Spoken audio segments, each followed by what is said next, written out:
Hello दोस्तों, स्वागत है आपका हमारे चैनल यूपी एग्जाम क्रिजर में। दोस्तों, आज के वीडियो में हम 16 फरवरी से संबंधित उत्तर प्रदेश करंट अफेयर और इसके अलावा यूपी एग्जाम्स के लिए मोस्ट इंपॉर्टेंट करंट अफेयर के क्वेश्चंस को डिस्कस करेंगे और हर एक क्वेश्चन से रिलेटेड आपको फैक्ट भी बताएंगे। और वीडियो के अंत में हम आपसे एक क्वेश्चन भी पूछेंगे जिसका जवाब आपको कमेंट बॉक्स में देना है। और अगर आपको इसकी पीडीएफ डाउनलोड करनी है तो आप हमारे टेलीग्राम ग्रुप से इसकी पीडीएफ डाउनलोड कर सकते हैं। टेलीग्राम ग्रुप की लिंक आपको वीडियो के डिस्क्रिप्शन में मिल जाएगी। तो चलिए आज का वीडियो स्टार्ट करते हैं। पहला क्वेश्चन है, 18 फरवरी 2021 से कौन सा राज्य विधानमंडल के आगामी सत्र के दौरान पेपरलेस बजट पेश करने के लिए तैयार है? ऑप्शन नंबर ए है उत्तर प्रदेश, बी है मध्य प्रदेश, सी है उत्तराखंड और डी है बिहार। तो इसका जो करेक्ट आंसर है वो है option number A, Uttar Pradesh. Uttar Pradesh सरकार राज्य विधानसभा की पेपरलेस कार्रवाई के लिए और 18 फरवरी 2021 से राज्य विधानसभा के आगामी सत्र के दौरान पेपरलेस बजट पेश करने के लिए पूरी तरह तैयार है। विधायिका प्रशासन ने सदन की पेपरलेस कार्रवाई के लिए सदस्यों का 3 दिवसीय प्रशिक्षण शुरू किया है।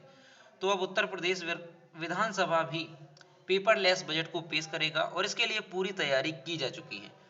और अभी हाल ही में देश की वित्त मंत्री निर्मला सीतारमण ने केंद्रीय बजट पेश किया था और वो भारत में पहली बार था जब बजट को डिजिटल रूप में पेश किया गया था, यानी कि पेपरलेस बजट पेश किया गया था और ये पहली बार था। तो ये किसने किया था? निर्मला सीतारमण ने। ये मोस्ट इंपॉर्टेंट क्वेश्चन है, ये भी आपको याद रखना है। अभी उत्तर प्रदेश में किया जा रहा है तो उत्तर प्रदेश के बारे में थोड़ा जानते हैं। उत्तर प्रदेश का पूर्ण नाम क्या है? संयुक्त प्रांत, और इसे यूनाइटेड प्रोविंस भी कहते हैं। उत्तर प्रदेश का एकमात्र राष्ट्रीय उद्यान जो कि मोस्ट इंपॉर्टेंट है, क्या है? दुधवा राष्ट्रीय उद्यान। उत्तर प्रदेश के उत्पादों में अगर देखा जाए तो गेहूं, गन्ना, आलू, दूध, जौ, मसूर, आम, आंवला, इनके उत्पादन में उत्तर प्रदेश प्रथम स्थान पर है। और अगर कुल पशुधन के क्षेत्र में देखा जाए तो उत्तर प्रदेश पहले स्थान पर आता है। और अगर कुल खाद्यान्न के उत्पादन में देखा जाए तो भी उत्तर प्रदेश पहले स्थान पर आता है। उत्तर प्रदेश का राजकीय पुष्प क्या है? पलाश। राजकीय पक्षी क्या है? सारस या क्रौंच। और राजकीय पशु क्या है? बारहसिंगा। उत्तर प्रदेश का अगर देश में जनसंख्या की दृष्टि से देखा जाए तो पहला स्थान है, और अगर क्षेत्रफल की दृष्टि से देखा जाए तो उत्तर प्रदेश चौथे स्थान पर आता है। और उत्तर प्रदेश के प्रथम राज्यपाल कौन थी? तो सरोजिनी नायडू प्रथम राज्यपाल थी। और प्रथम मुख्यमंत्री कौन थे? पंडित गोविंद वल्लभ पंत, ये उत्तर प्रदेश के प्रथम मुख्यमंत्री थे। और उत्तर प्रदेश के अगर प्रसिद्ध मेले देखे जाएं तो कौन कौन से हैं? बटेश्वर मेला आगरा में लगता है, नौचंदी मेला मेरठ में लगता है, देवी पाटन मेला बलरामपुर में लगता है, खिचड़ी मेला गोरखपुर में लगता है। तो ये उत्तर प्रदेश के मेले हैं और उत्तर प्रदेश के कई सारे मेले हैं और वो सभी के सभी इंपॉर्टेंट हैं। तो इसके लिए हमने वीडियो भी बनाया है, तो आप लोग प्ले लिस्ट में जाकर उस वीडियो को जरूर देखें। अगला क्वेश्चन है, फरवरी 2021 में प्रधानमंत्री नरेंद्र मोदी उत्तर प्रदेश के किस जिले में चित्तौरा झील के महाराजा सुहेल देव स्मारक और विकास कार्य का शिलान्यास करेंगे? ऑप्शन नंबर ए है बस्ती, बी है बहराइच, सी है बलरामपुर और डी है गोंडा। तो इसका जो करेक्ट आंसर है वो है ऑप्शन नंबर बी, बहराइच। प्रधानमंत्री मोदी 16 फरवरी 2021 को उत्तर प्रदेश के बहराइच में महाराजा सुहेल देव स्मारक और चित्तौरा झील के विकास कार्यों का शिलान्यास करेंगे। यह आयोजन महाराजा सुहेल देव की जयंती के अवसर पर मनाया जा रहा है। पूर्व परियोजना में महाराजा सुहेल देव की एक घुड़सवार प्रतिमा की स्थापना और कैफेटेरिया, गेस्ट हाउस और बच्चों के पार्क जैसी विभिन्न पर्यटक सुविधाओं का विकास भी शामिल होगा। तो प्रधानमंत्री नरेंद्र मोदी आज यानी कि 16 फरवरी 2021 को महाराजा सुहेल देव स्मारक और चित्तौरा झील के विकास के कार्यों का शिलान्यास करेंगे। और यहाँ पर आप देख सकते हैं ये है महाराजा सुहेल देव की प्रतिमा, इसका अनावरण भी करेंगे। तो ये भी आपको याद रखना है। ये बहराइच में किया जाएगा। तो बहराइच का वन डिस्ट्रिक्ट वन प्रोडक्ट क्या है? गेहूं डंठल हस्तकला उत्पाद। ये बहराइच का एक जिला एक उत्पाद है, तो ये भी याद रखना है। अगला क्वेश्चन है, हाल ही में उत्तर प्रदेश सरकार द्वारा 3 से 6 वर्ष के बच्चों के लिए कौन सी योजना शुरू की गई? ऑप्शन नंबर ए है आहार योजना, बी है पोषण योजना, सी है हॉट कुक्ड फूड योजना और डी है इनमें से कोई नहीं। तो इसका जो करेक्ट आंसर है वो है option number C, hot cooked food योजना। उत्तर प्रदेश उत्तर प्रदेश के सीएम के निर्देश पर बाल विकास एवं पुष्टाहार विभाग की ओर से प्रदेश भर के आंगनबाड़ी केंद्रों पर नामांकित 3 से 6 सालों के बच्चों को ताजा हॉट कुक्ड फूड दिया जाएगा। हॉट कुक्ड फूड योजना के तहत जनपद के सभी आंगनबाड़ी केंद्रों पर अब बच्चों को ताजा व गर्म भोजन दिया जाएगा। विभागीय अधिकारियों के मुताबिक हॉट कुक्ड फूड योजना को मध्याह्न भोजन योजना के मेन्यू के अनुसार संचालित किया जाएगा। इसके लिए बाल विकास एवं पुष्टाहार विभाग को हर चौथे महीने अनाज भी उपलब्ध कराया जाएगा। तो ये हॉट कुक्ड फूड योजना किस राज्य में लागू की गई? उत्तर प्रदेश में लागू की गई है। अगला क्वेश्चन है, हाल ही में चर्चित लखवाड़ बिजली परियोजना का संबंध किस नदी से है? ऑप्शन नंबर ए है झेलम, बी है ऋषिगंगा, सी है सिंधु और डी है यमुना। तो इसका जो करेक्ट आंसर है वो है ऑप्शन नंबर डी, यमुना।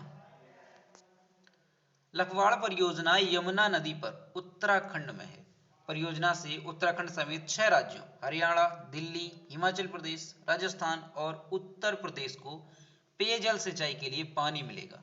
तय शर्त के मुताबिक राज्यों को इस परियोजना निर्माण की लागत को संयुक्त ही मिलकर उठाना है। यही वजह है कि राज्यों में समन्वय न बन पाने की वजह से इसमें देरी हो रही थी। दरअसल ये जो परियोजना है लखवाड़ परियोजना, इसे 1976 में तत्कालीन केंद्र सरकार द्वारा मंजूरी दी गई थी। कब दी गई थी? 1976 में। लेकिन फिर उसके बाद 1987 में इस पर सिंचाई विभाग ने काम शुरू किया, लेकिन 1992 में आर्थिक संकट के चलते काम रुक गया और इस पर केवल 30% ही काम हो पाया था। और इसकी पहले जो लागत थी वो थी 140 करोड़ रुपए। फिर इसकी 2012 में डीपीआर तैयार की गई, तब इसकी लागत हो गई 4000 करोड़ रुपए। और अब इसे जो है केंद्र सरकार की तरफ से मंजूरी मिल गई है। अब इस योजना पर काम फिर से शुरू हुआ है और इस योजना, ये जो लखवाड़ परियोजना है ये कहाँ पर है? उत्तराखंड में है।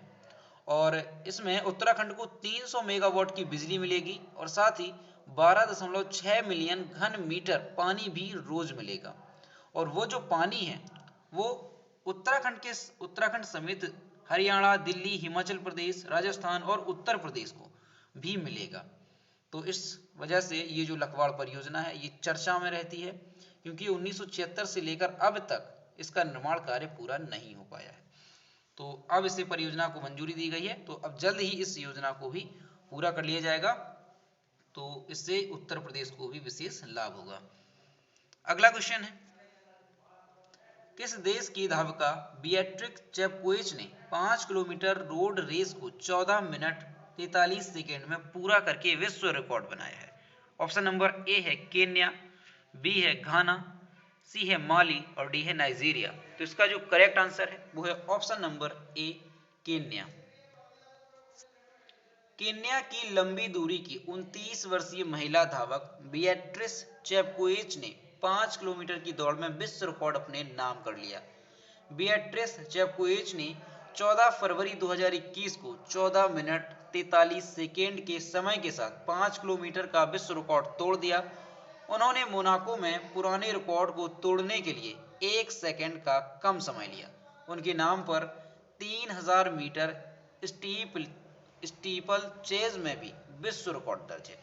तो जो केन्या की है ये धावका 29 वर्षीय धावका है, नाम क्या है इनका? बीएट्रिस चेपकोएच। इन्होंने विश्व रिकॉर्ड बनाया है 5 किलोमीटर की लंबी दौड़ में और इन्होंने 14 मिनट 43 सेकेंड में इस दौड़ को पूरा किया है। और यहाँ पर इमेज में देख सकते हैं, ये हैं बीएट्रिस चेपकोएच जिन्होंने 5 किलोमीटर लंबी दौड़ का विश्व रिकॉर्ड बनाया है। ये किस देश की हैं? केन्या की। तो केन्या की राजधानी क्या है? नैरोबी। केन्या के राष्ट्रपति कौन है? उहुरु केनियात्ता। और केन्या की मुद्रा क्या है? Kenyan shilling. तो ये भी आपको याद रखना है। अगला क्वेश्चन है, निम्न में से किस देश की टीम T20 क्रिकेट में 100 अंतरराष्ट्रीय मैच जीतने वाली पहली टीम बन गई है? ऑप्शन नंबर ए है ऑस्ट्रेलिया, बी है पाकिस्तान, सी है भारत और डी है इंग्लैंड। तो इसका जो करेक्ट आंसर है वो है option number B, Pakistan. Pakistan की टीम ने 14 फरवरी 2021 को साउथ अफ्रीका को 3 मैचों की T20 इंटरनेशनल मैचों की सीरीज के आखिरी मुकाबले में 4 विकेट से हरा दिया। लाहौर के कज्जाफी स्टेडियम में खेले गए इस मैच में पाकिस्तान ने 4 विकेट से जीत हासिल की। इसके साथ ही पाकिस्तान 100 टी20 इंटरनेशनल जीतने वाली पहली टीम बन गई है।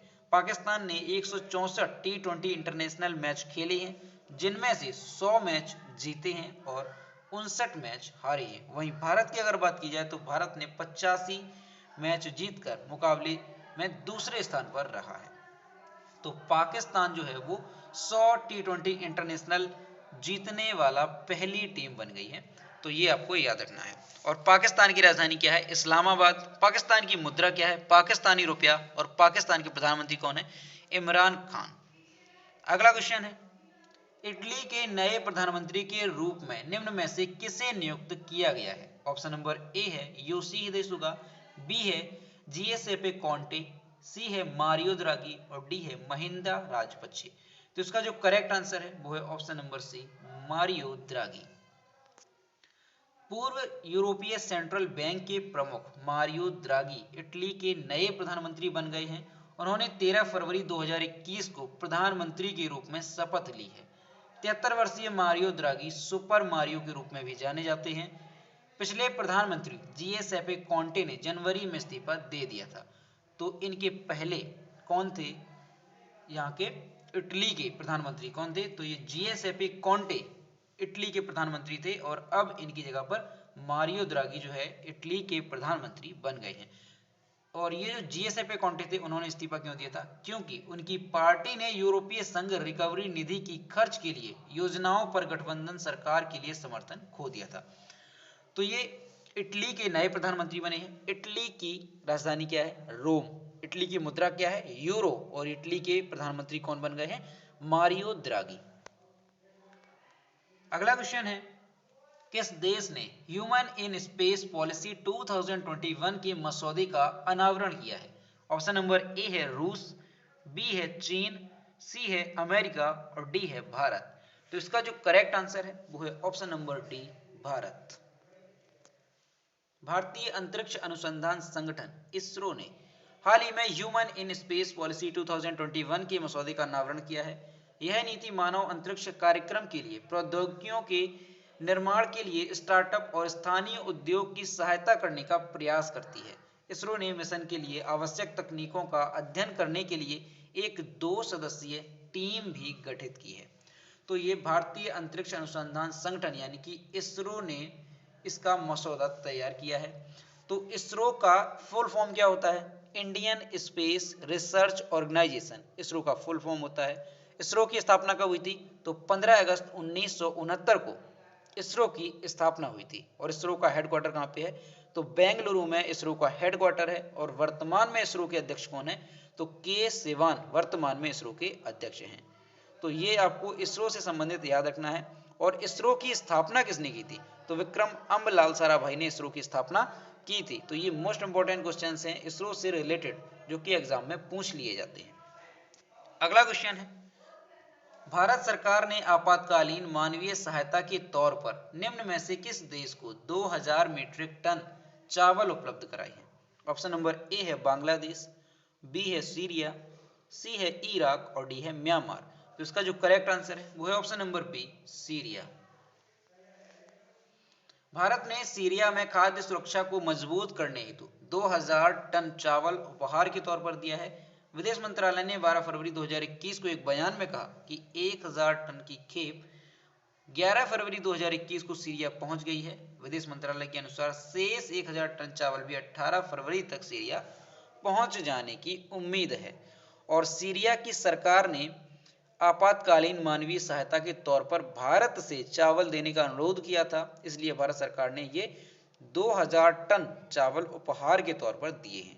सीरिया की राजधानी क्या है? दमिश्क। सीरिया की मुद्रा क्या है? Syrian pound. और सीरिया के राष्ट्रपति कौन है? तो बशर अल असाद सीरिया के वर्तमान में राष्ट्रपति हैं। तो ये सीरिया से संबंधित आपको याद रखना है।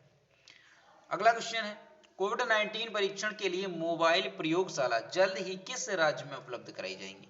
ऑप्शन नंबर ए है बिहार, बी है राजस्थान, सी है महाराष्ट्र और डी है पंजाब। तो इसका जो करेक्ट आंसर है वो है ऑप्शन नंबर सी, महाराष्ट्र। कोविड-19 परीक्षण के लिए मोबाइल प्रयोगशालाएं जल्द ही पूरे महाराष्ट्र में उपलब्ध कराई जाएंगी। यह मोबाइल प्रयोगशाला प्रतिदिन 3000 परीक्षण कर सकती हैं और रिपोर्ट 24 घंटे में उपलब्ध कराएंगी। और महाराष्ट्र की अगर बात करें तो महाराष्ट्र में 2020 तक मुंबई और पुणे में केवल 2 प्रयोगशालाएं थी ये कोविड परीक्षण के लिए, लेकिन अब महाराष्ट्र में 500 से अधिक प्रयोगशालाएं हैं। तो महाराष्ट्र के बारे में थोड़ा जानते हैं। ये है मैप में महाराष्ट्र। महाराष्ट्र की कैपिटल क्या है? मुंबई। महाराष्ट्र के चीफ मिनिस्टर कौन है? उद्धव ठाकरे। और महाराष्ट्र के गवर्नर कौन है? भगत सिंह कोश्यारी। तो दोस्तों ये थे 16 फरवरी से संबंधित उत्तर प्रदेश करंट अफेयर और इसके अलावा यूपी एग्जाम्स के लिए मोस्ट इंपॉर्टेंट करंट अफेयर की क्वेश्चन जो कि हमने डिस्कस किए। अब हम देखते हैं पिछली वीडियो का क्वेश्चन जो हमने आपसे पूछा था। तो ये है कल के वीडियो का क्वेश्चन जो हमने आपसे पूछा था। हाल ही में किसने भारत का पहला डीजल ट्रैक्टर जिसे सीएनजी में परिवर्तित किया है को औपचारिक रूप से लॉन्च किया है? तो इसका जो करेक्ट आंसर था वो ऑप्शन नंबर बी था, नितिन गडकरी। और इसका कई स्टूडेंट्स ने सही जवाब दिए। और मैं फिर से कहता हूं कि जो भी क्वेश्चन आपसे पूछा जाए आप लोग उसका आंसर जरूर किया करो। तो ये है आज का क्वेश्चन। हाल ही में किसने अपनी आत्मकथा अनफिनिश्ड ए मेमोयर का विमोचन किया है? ऑप्शन नंबर ए है प्रियंका चोपड़ा, बी है आलिया भट्ट, सी है सलमान खान और डी है अक्षय कुमार। तो इसका जो भी करेक्ट आंसर है वो आपको कमेंट बॉक्स में बताना है। तो दोस्तों आपको अगर आज का वीडियो पसंद आया हो तो इसे लाइक जरूर करें, शेयर करें और अगर चैनल पर नए हैं तो चैनल को सब्सक्राइब करना ना भूलें। साथ ही बेल आइकन को भी प्रेस करें ताकि टाइम टू टाइम नोटिफिकेशन आप तक पहुंचता रहे। तो मिलते हैं नेक्स्ट वीडियो में। Thank you.